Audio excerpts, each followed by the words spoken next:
Imagine being called box office poison by the entire Hollywood film industry, and then coming back to win 4 Academy Awards. Not 1, 4, more than anyone else in history. That's not a comeback story. That's something else entirely. Katharine Hepburn was born in Hartford, Connecticut in 1907 into a household that practically ran on defiance. Her father was a doctor who co-founded a public health organization at a time when that was considered radical. Her mother campaigned for women's suffrage and birth control in an era when saying those words out loud in polite company could get you thrown out of a room. So when Katharine grew up cutting her hair short, wearing trousers, and refusing to play by Hollywood's rules, she wasn't rebelling, she was just doing what she'd been raised to do.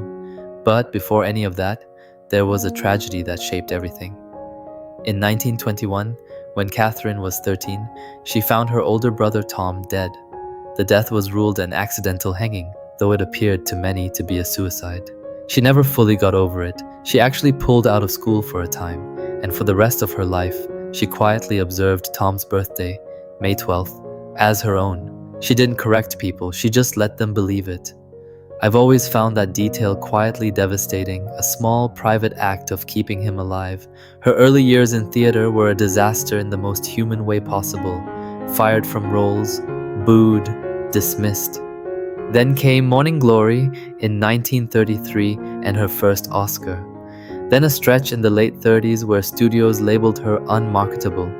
She bought the rights to the Philadelphia story herself, staged it on Broadway first to prove it worked, and then walked back into Hollywood on her own terms. That wasn't stubbornness, that was strategy. The films that followed cemented her as something genuinely different. The African Queen, Guess Who's Coming to Dinner, The Lion in Winter. She wasn't just playing strong women. She was constructing a new idea of what a woman could look like on screen. Smart, angular, uninterested in being liked. That was rare in Hollywood then. It's still rare now. For 26 years, she was in a relationship with Spencer Tracy, a man who was married, deeply Catholic, and never going to leave his wife. She knew that. She accepted it. When his health declined in his final years, she stepped away from her career almost entirely to care for him. He died in 1967, just 17 days after they wrapped Guess Who's Coming to Dinner together. She didn't attend his funeral. His family would be there, and she understood her place in that particular story. That level of self-awareness, in someone with that much ego, I think people underestimate how much it cost her. By the time she made On Golden Pond in 1981, she was 74 years old. She won her 4th Oscar.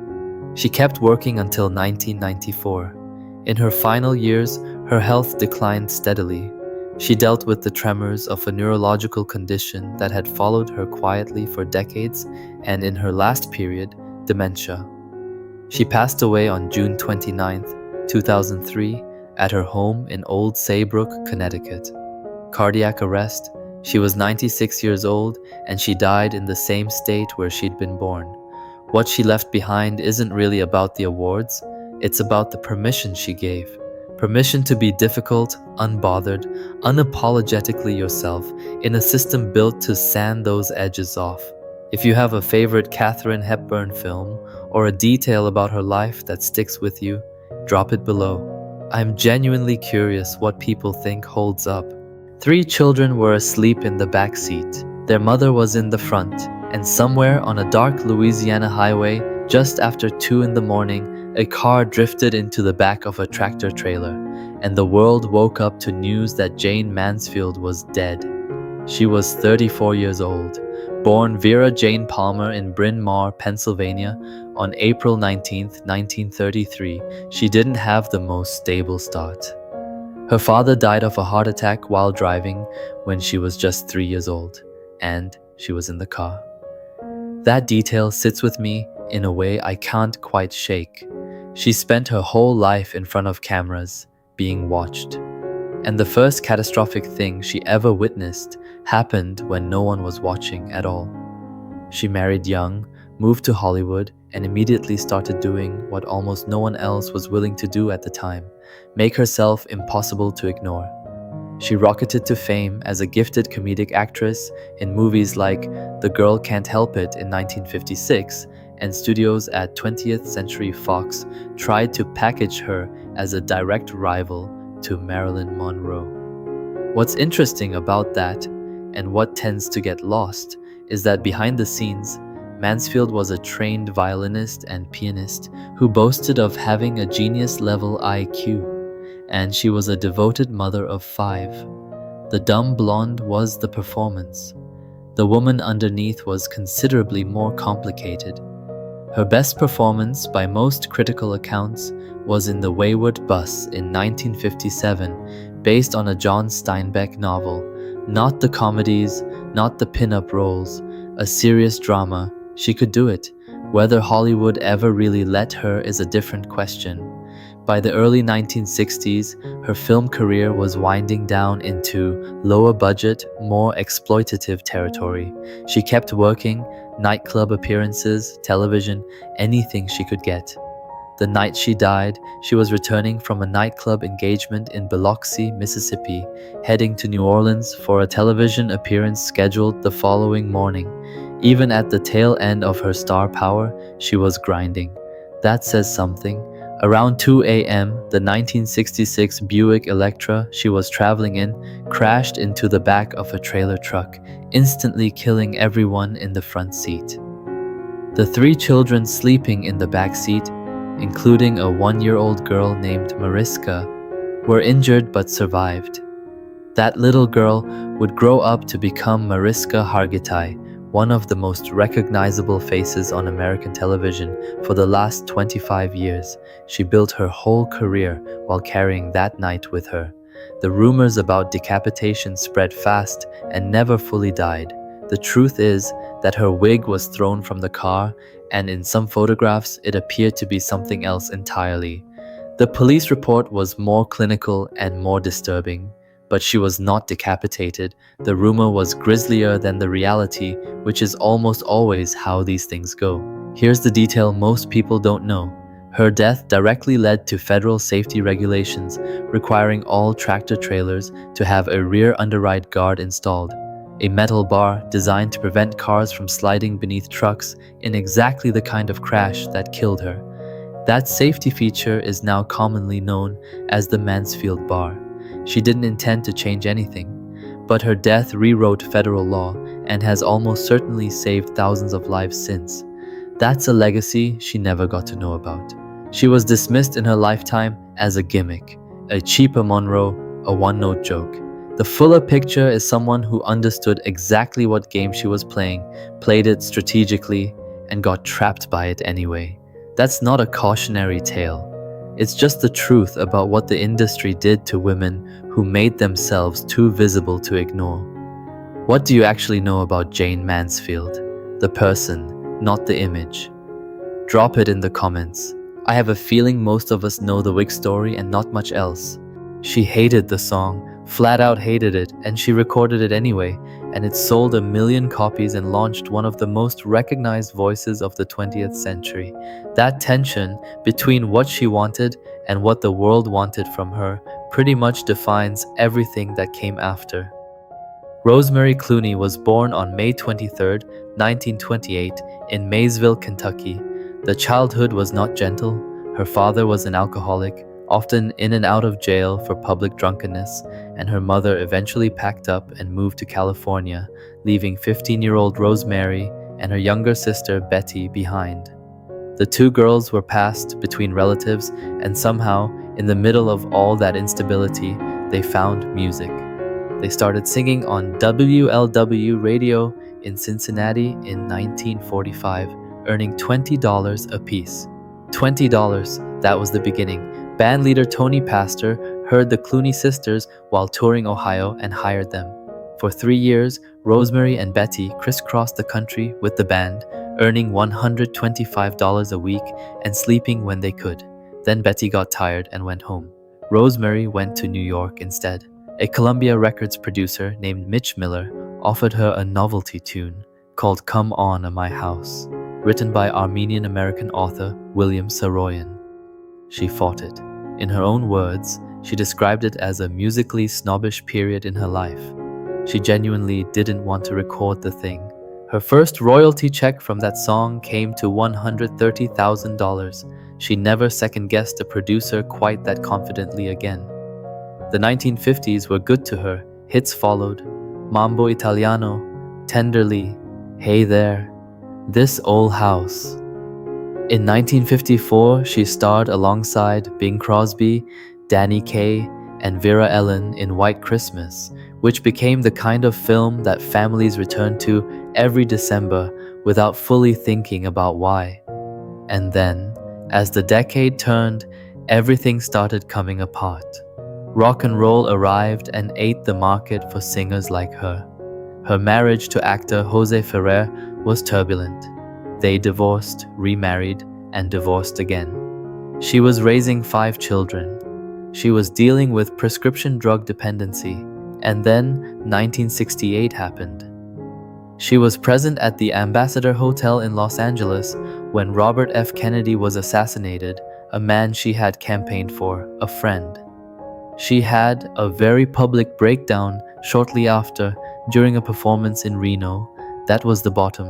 What came next is the part of the story that doesn't get told enough. It took years of therapy, a slow return to performing, and then a phone call at Christmas 1975 from Bing Crosby asking if she'd appear with him at a concert in Los Angeles. She said yes, thinking it was a one-off favor. It turned into a full tour: Chicago, New York, London. Beginning in 1977, she released a string of critically praised albums on the Concord Jazz label, and her voice, deepened and changed by everything she'd lived through, could convey love and loss with a kind of immediacy she hadn't had in the 50s. She was better. Not louder, not flashier, better. Here's the detail that genuinely surprised me when I came across it. In 2002, she was set to receive a Grammy Lifetime Achievement Award, her first Grammy after 50-plus years in the business. But she was in the hospital recovering from surgery for lung cancer and couldn't attend the ceremony to accept it in person. She got the award, she just didn't get to stand up and hold it in front of a room. She died at her Beverly Hills home on June 29, 2002, surrounded by her family from complications of lung cancer. She was 74. What strikes me about Rosemary Clooney isn't the fame, it's the survival.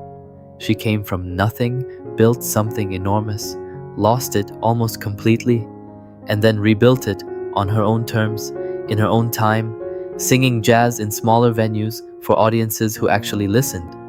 There's a version of this story where she never comes back. She chose a different one. If you grew up watching White Christmas every December without knowing much about the woman on screen, now you do. Let me know what you think of her down below. Her father was murdered after an all-night crap game. Her daughter killed her boyfriend with a kitchen knife. She married 7 times, and somehow through all of it, she showed up to work and made some of the most compelling films of Hollywood's golden era. Lana Turner did not have a quiet life. Born Julia Jean Turner in 1921 in Wallace, Idaho, a small mining town, she never really had a stable foundation to stand on. After the family moved to San Francisco, her parents separated and she was placed in a foster home where she was abused. Her father was murdered in December 1930 after participating in an all-night crap game. She was 9 years old. The case was never solved. By 15, she and her mother had landed in Hollywood. The discovery story that got passed around for decades, that she was spotted sipping a soda at Schwab's pharmacy, Turner spent her whole life correcting. It was actually a talent scout who noticed her at the Top Hat malt shop, and she was 15, not the slightly older age the story usually implies. The mythology started early and never really stopped. Her early role in They Won't Forget in 1937 led to studio publicists promoting her as the Sweater Girl, a nickname she reportedly despised but couldn't shake. MGM signed her, groomed her, and packaged her as glamour incarnate. And it worked. By the mid-1940s, she was one of the highest paid actresses in America. and her films earned the studio the equivalent of over $1 billion. The role that showed what she could actually do came in 1946. The Postman Always Rings Twice, a film noir where she played a woman capable of murder and desire in equal measure. She said it was the role she liked best. You can see why. Then came 1958, and this is where the story shifts into something that reads almost like one of her own scripts. Turner had been in a relationship with a man named Johnny Stompanato, a reputed gangster with a violent streak. One night in April, her 15-year-old daughter Cheryl heard her mother being threatened and grabbed a kitchen knife from the kitchen. Stompanato died from the wound. The killing was eventually ruled a justifiable homicide. The scandal was front-page news across the world. Turner's private love letters to Stompanato were read aloud in court. She became reclusive, and then, because this is what she did, she went back to work. A producer persuaded her to star in a remake of Imitation of Life, and the film became a massive box office success, proving she hadn't lost anything. That's not resilience as a talking point. That's someone who genuinely had nowhere else to go but forward. Here's the detail that stopped me. When Turner died, she willed the majority of her estate not to family, not to any of her 7 ex-husbands, but to Carmen Lopez Cruz, her maid of 45 years. After all the glamour, the scandal, the marriages, the studios, and the fame, the person she trusted most was the woman who had simply been there consistently for nearly half a century. I find that genuinely moving. In September 1994, she made her final public appearance at the San Sebastian International Film Festival in Spain, accepting a Lifetime Achievement Award and used a wheelchair for much of the event. 9 months later, on June 29, 1995, she died at her home in Century City from complications of throat cancer with her daughter Cheryl by her side. She was 74. What's easy to miss about Lana Turner is that the scandals didn't define her career, they ran alongside it. She kept making films, she kept showing up. The woman MGM turned into a sweater-clad symbol turned out to have considerably more depth than the packaging suggested. If you have a Lana Turner film you think holds up, drop it in the comments.